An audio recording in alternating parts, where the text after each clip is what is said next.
নমস্কার বন্ধুরা, স্মৃতিরেখাস ক্রিয়েশনে আপনাদের সবাইকে স্বাগত জানাই। আজ আমি আপনাদের সাথে মটনের একটা রেসিপি শেয়ার করব। এর আগেও আমি আপনাদের সাথে অনেকবার মটনের বিভিন্ন রকম রেসিপি শেয়ার করেছি। আমি যখন যেরকম বাড়িতে বানাই সেটাই আপনাদের সাথে শেয়ার করি। ভাত, রুটি, লুচি, পরোটা যে কোনো কিছুর সাথেই কিন্তু খেতে দারুণ টেস্ট হয়। আমি আজ বাড়িতে কিভাবে বানিয়েছি সেটাই আপনাদের সাথে শেয়ার করতে এসেছি। আসুন দেখে নেওয়া যাক আমার আজকের এই রেসিপি। এখানে ভালো করে ধুয়ে জল ঝরিয়ে নিয়েছি মটনটা। এবার ম্যারিনেট করে নেব। তার জন্য এর মধ্যে আমি দিয়ে দিচ্ছি পরিমাণ মতো লবণ। পরে রান্নায় আবারও লবণ ব্যবহার করব। দিয়ে দিচ্ছি হলুদ পরিমাণ মতো, আর দিয়ে দেবো 1 চামচ কাঁচা সর্ষের তেল। আর কিচ্ছু দেব না, এটা দিয়েই আজ আমি মাংসটা ম্যারিনেট করে নেব। আলাদা কোনো রকম মশলা দেওয়ার প্রয়োজন নেই। মিনিট 5 সময় নিয়ে ভালো করে এই সব কিছু মাংসর সাথে মিশিয়ে দেব। দেখুন, বেশ অনেকক্ষণ সময় নিয়ে এইভাবে মেখে নিলাম। এবার ঢাকা দিয়ে রেখে দেব 2 ঘন্টার জন্য। তবে আপনার হাতে সময় কম থাকলে আধ ঘন্টাও রেখে দিতে পারেন। একটা মিক্সি জারের মধ্যে দিয়ে দিলাম আদা, দিয়ে দিচ্ছি কাঁচা পাকা কাঁচা লঙ্কা, ঝালটা নিজেদের স্বাদ অনুযায়ী দেবেন। আর দিয়ে দিচ্ছি রসুন। রসুনটা আমি অনেক ছোট ছোট কোয়া নিয়েছি, সেই জন্য অনেকগুলো নিলাম। আপনারা আপনাদের মাংসের পরিমাণ বুঝেই নেবেন। এবার এই সব কিছু দিয়ে একটা পেস্ট তৈরি করে নেব।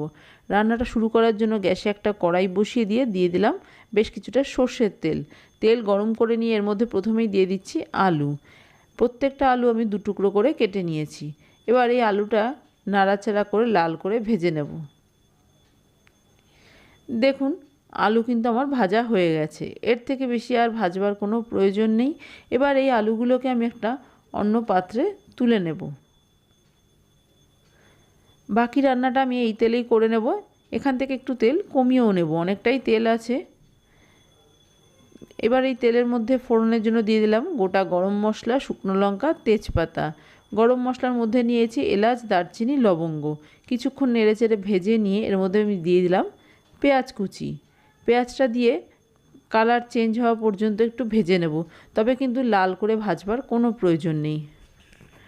মটন রান্না করার সময় তেলের পরিমাণটা কম দেবেন, কেননা মটনে কিন্তু প্রচুর পরিমাণে চর্বি থাকে, সেটা থেকে অনেকটাই তেল হয়ে যাবে। দেখুন, পেঁয়াজটা বেশ কিছুক্ষণ নাড়াচাড়া করে ভেজে নিয়েছি। পেঁয়াজের কালারটা কিন্তু একটু চেঞ্জ হয়ে গেছে।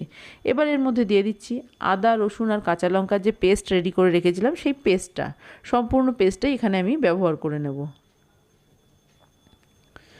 এবার এই সব কিছু দেবো আর মশলা কষাতে থাকবো। গ্যাসের ফ্লেমটা মিডিয়ামে করে দিয়েছি। ভালো করে নেড়েচেড়ে দেখুন আদা রসুনের কাঁচা গন্ধ চলে যাওয়া পর্যন্ত নেড়েচেড়ে দিয়েছি। দিয়ে দিলাম একটা টমেটো পেস্ট। এখানে আপনারা টমেটো কুচিও ব্যবহার করতে পারেন। আবারও ভালো করে কষিয়ে নেব। মাংসেও যত ভালো করে কষাবেন রান্নার স্বাদ তত ভালো হবে। দেখুন, সব কিছু দিয়ে খুব ভালো করে নেড়েচেড়ে কষিয়ে নিয়েছি, কাঁচা গন্ধ চলে গেছে। এবার এর মধ্যে দিয়ে দিচ্ছি গুঁড়ো মশলা। জিরে গুঁড়ো 1 চামচ দিলাম, ধনে গুঁড়ো দিয়ে দিলাম 1 চামচ, ঝালের জন্য দিচ্ছি লঙ্কা গুঁড়ো। আমি এখানে কিন্তু কাঁচা লঙ্কার ব্যবহারও করেছি। আর দিয়ে দিচ্ছি কালারের জন্য কাশ্মীরি লাল লঙ্কার গুঁড়ো। এবার এই সব কিছু দিয়ে একটু মশলা কষিয়ে নিতে হবে।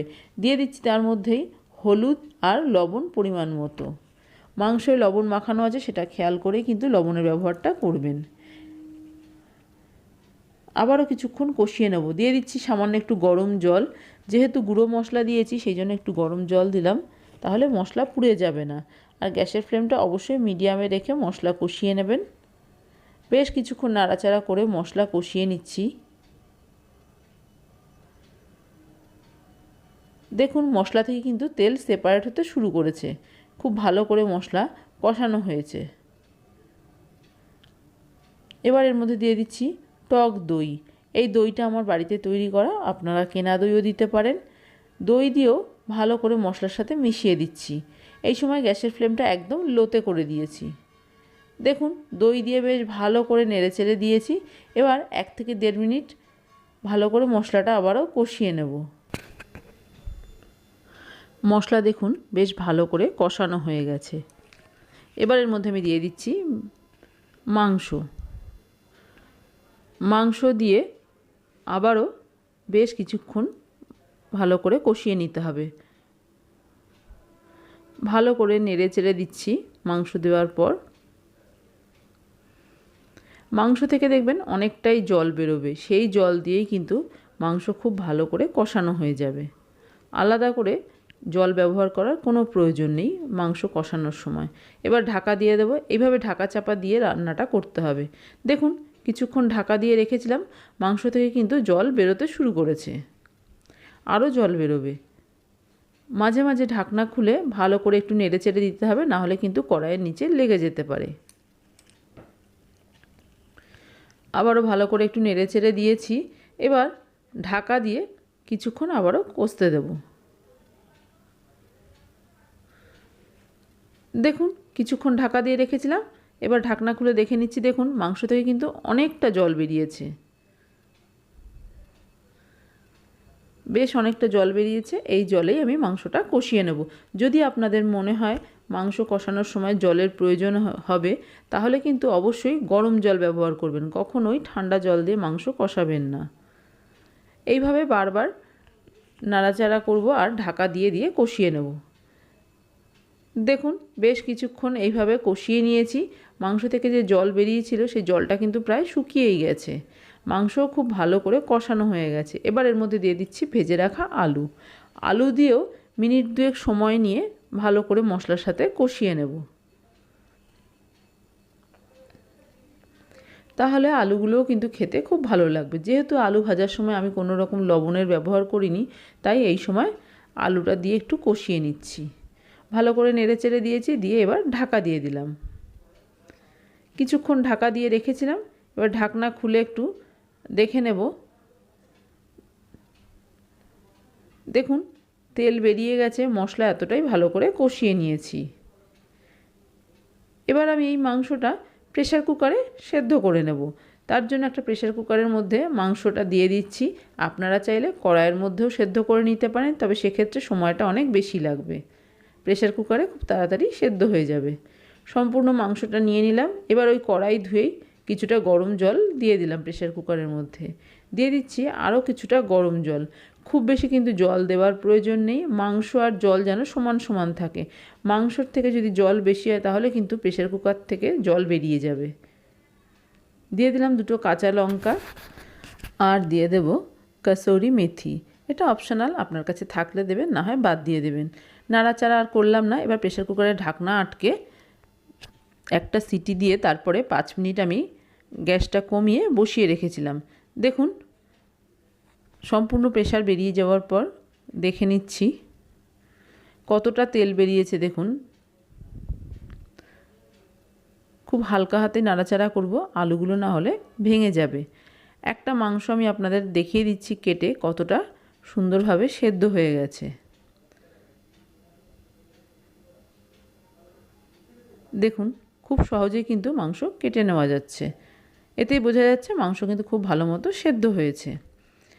এবার সবশেষে ওপর থেকে দিয়ে দিচ্ছি গরম মশলা গুঁড়ো। এখনও মাংস যথেষ্ট গরম আছে, সেই জন্য আর গ্যাসের ফ্লেমটা অন করলাম না। তবে আপনারা চাইলে অন করে আবারও 2-1 মিনিট গ্যাসে বসিয়ে রাখতে পারেন। গরম মশলা দিয়ে হালকা হাতে একটু নাড়াচাড়া করে দিলাম। দিয়ে এবার ঢাকা দিয়ে কিছুক্ষণ এইভাবেই রেখে দেব। তাহলে গরম মশলার গন্ধটা মাংসর মধ্যে ভালো মতো ছড়িয়ে যাবে। দেখুন কিছুক্ষণ ঢাকা দিয়ে এভাবে রেখে দিয়েছিলাম। এবার আমি গরম গরম মাংস সার্ভ করে দেব। তৈরি হয়ে গেছে আমার আজকের রেসিপি মটনের কারি। খুব সহজ রান্না, ঘরে থাকা উপকরণ দিয়েই কিন্তু এই রান্নাটা আমি সবসময় বাড়িতে করে থাকি। একটু এদিক ওদিক করে রান্না করলেই কিন্তু যে কোনো রান্নার স্বাদ অনেকটাই বদলে যায়। ফোড়ন বা মশলা আগে পরে দিলেই রান্নার টেস্ট কিন্তু অন্যরকম হয়ে যায়। খেতেও কিন্তু বেশ ভালো লাগে। একই রকম রান্না সবসময় ভালো লাগে না, তাই একটু পাল্টে পাল্টে রান্না করলে খেতে বেশ দারুণ লাগে। আমার আজকের এই মটনের রেসিপি আপনাদের কেমন লাগলো বাড়িতে করে দেখবেন। ভালো লাগলে লাইক শেয়ার কমেন্ট করবেন। আর আপনি যদি আমার চ্যানেলের নতুন বন্ধু হয়ে থাকেন তাহলে আপনার কাছে একটাই অনুরোধ, আমার চ্যানেলটা সাবস্ক্রাইব করে আমার পাশে থাকার। আপনারা সবাই খুব ভালো থাকবেন। আপনাদের সাথে আমার আবার দেখা হবে অন্য কোনো নতুন ভিডিওতে, নতুন কোনো রেসিপির সাথে।